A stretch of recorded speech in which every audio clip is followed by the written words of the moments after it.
Well, it is all about identity and alienation, isn't it? And so I want to start with a story about a visit to a restaurant in 1974 with my family and a guest. The menu was in French. I was 13 years old. And my parents had invited my father's immediate subordinate and his wife to lunch at what was then Brisbane's finest restaurant. The guy's wife opened the menu and started reading. And after a pause, she said, "Les poisons, that looks interesting." Which is obviously both a sad story and a funny one. The sad part of it was that she felt completely alienated. She thought she was going to be fed poison. And I, as a 13-year-old, obviously I was cruel and totally superior, but up till that moment, I hadn't realized that not everyone understood menu French. Now I'm 57, and after 10 years as a food historian, I realize nobody understands menu French, and that they never have understood it. So let's take a look at the last dinner on the Titanic, so April 1912, where the menu included the following French terms: hors d'oeuvres, consommé alga, put up your hand when you think you know how to make this, mousseline sauce with cucumbers, filet mignon lily, sauté of chicken lyonnaise, vegetable marrow farci, that's one of my favorites, potage parmentier, and pâté de foie gras with chartreuse jelly. I'm not sure about you, but I strongly suspect that most of the people dining on the Titanic, it's this sort of weird mix of French and English, weren't really there to make sort of educated choices about the kind of food that they were going to eat. They were actually just being served an idea of what food should be, and the idea was that food should be French. But the reason that became deeply unfashionable, and I remember almost the exact moment when it did, interestingly, the restaurant with the Les Poisons menu had an Italian name. It was called L'Allegro. So the restaurant was trying hard to say that though its menu was in French, it was sort of really Italian. That's how confused everybody was. But the reason it got depressed was not actual French haute cuisine, which has always been just fine, but fake haute cuisine, faux cuisine, rather than haute cuisine. And that was ubiquitous, and it was particularly ubiquitous in England immediately after rationing ended, so in the 1950s. It's at that point that English cooking becomes denigrated as a poor replica of something else. And there's many, many, many stories and anecdotes from Elizabeth David and from the restaurant critics of the era that illustrate the fact that people were making flour-based sauces without cooking the flour properly. And they were using a random array of fats that they happened to have to hand to make everything from pastry to cake, because everyone had got used to making do during the war. And so what I really want to argue is that what we're seeing now in England, and it's absolutely fantastic and gobsmacking and wonderful, is the recovery of a food identity that we lost in World War II and in its aftermath because of rationing and because everybody was so broke. The English government adorably paid back the loan that America gave Britain during the war. We finished paying it off in 1981. You may not have realized that. And it's no coincidence that it's at almost exactly that point that a food renaissance starts up, because suddenly there's more money washing around.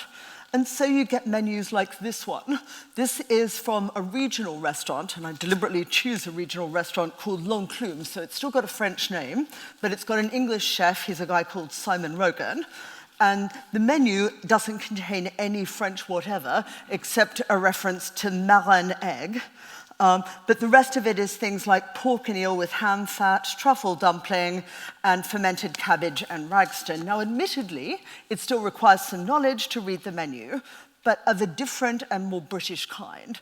And what it shows is that people dining at a top quality restaurant now will be expecting to eat food with English names that are explicable if they don't know them already. And that's an encouraging sign, because as I said, when I was young and first started dining out, that absolutely wasn't the case. But it's also very strange, because the fact is that what's characterized English food since the Middle Ages, I'm going to make a big sweeping generalization, is porousness. English food, of all European foods, note I say English and not British, has always been the most susceptible to foreign influences.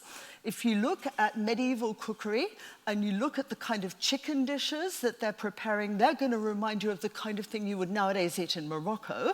And there's a reason for that. They're influenced by the returning crusaders who are bringing back spices and sugar. And so you start to get these huge chicken dishes with a mix of rose essence, sugar topping to make it crisp, and any amount of sweet spices like cinnamon and cloves. If you ate it now, you would swear it was North African, but actually it's British. And the same is the case for our national meal. What is our national meal, you ask? Well, it's afternoon tea, as everybody knows. Why is our national meal afternoon tea, which the French adorably actually call le 4 o'clock, in tribute to us? It's our national meal, even though it's called tea, and we all know that the beverage that we serve at it can't be prepared locally, it can't be sourced locally. You can't really grow tea in England. So weirdly, we are a nation whose second most predominant national drink comes from somewhere else. And that's very typical of the way we eat and the way we think about ourselves. We still think about ourselves really as a trading empire, and there are lots of interesting reasons for that. The other reason that I bring up afternoon tea is that it was the creation of two women. One was Catherine of Braganza. She was Charles II's queen. And she was from Portugal. She was horrified that the English weren't doing tea drinking.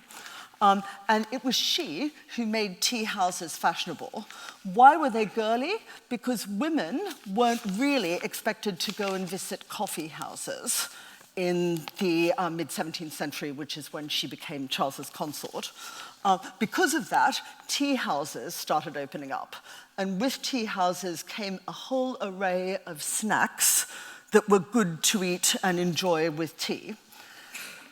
From that, a second woman in the mid-19th century established the timing of what we still call afternoon tea as mid-afternoon, and that's because other meal times were changing.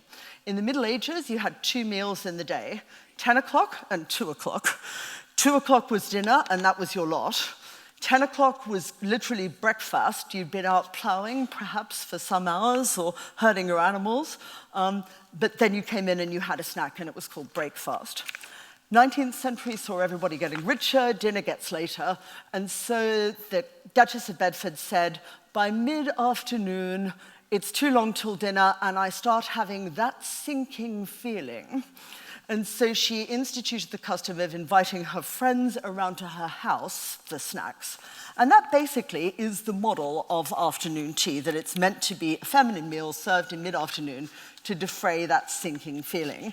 And my favorite description of it actually comes from a novel. Novels are surprisingly good sources for how people eat, how real people eat. But this is a fantasy. This is Daphne du Maurier's Rebecca, and it's her fantasy country house Mandalay. Tiny, crisp wedges of toast and piping hot, floury scones.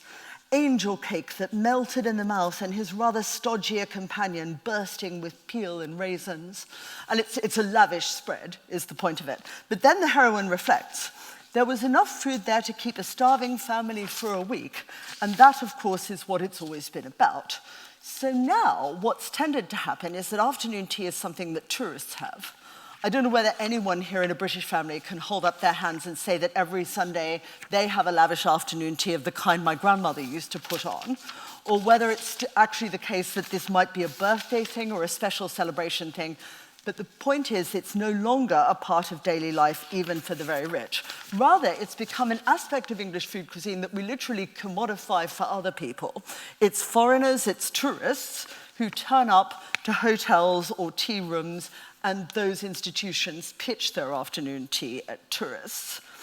What's really interesting about that to me is the extent to which afternoon teas, as served in big London hotels, for instance, is still all about luxury food and high prices. Tea, of course, is much cheaper than it was in Catherine of Braganza's day because it's not so subject to tax and duty. What's interesting, though, and what I as a food historian always want to know, is, and perhaps this relates more strongly to what my colleagues have been talking about, I want to know who made the bread. Because if you've ever eaten afternoon tea at a posh London hotel like the Ritz and paid £75 a head for it, one of the things you're likely to be puzzled by is the poor quality of the bread in the sandwiches. It tends to be the kind that you could pick off the shelf at Tesco. There should be a special word for it. Maybe Chorleywood, the name of the process that produces it, might be a good name.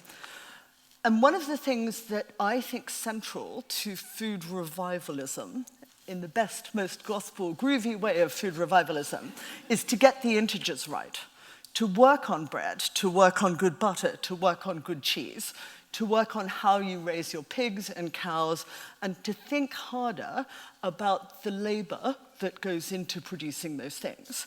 A defect of food history, as it's normally written, that I'm trying to correct with my own work, is nobody really wants to talk about the baker. They tend to act when they download a recipe at you as though elves come in and do the actual work. And notoriously, medieval and Renaissance recipes are terribly, terribly short of information. What they tend to say is, get water and add to it flour enough. Thanks for that. Really helpful if you're trying to recreate it. But the point is, what's difficult to catch up with is a past of skill and technique. So I want to finish by just referencing the fact that this city of York had one of the most popular and well-known delicacies in Shakespeare's England, and it was called Main bread. When James I came here, he demanded it. He said, I want the York Main bread. And they dug up a baker who still knew how to make it and made him a special loaf. When he arrived again, 7 years later, nobody knew how to do it anymore. And to this day, nobody knows exactly what it was. That's how stuff gets lost. You may feel that your special recipe for chocolate cake is immortal. It isn't. Write it down and make sure that you pass it on to your children. That's how food culture gets sustained. Thank you.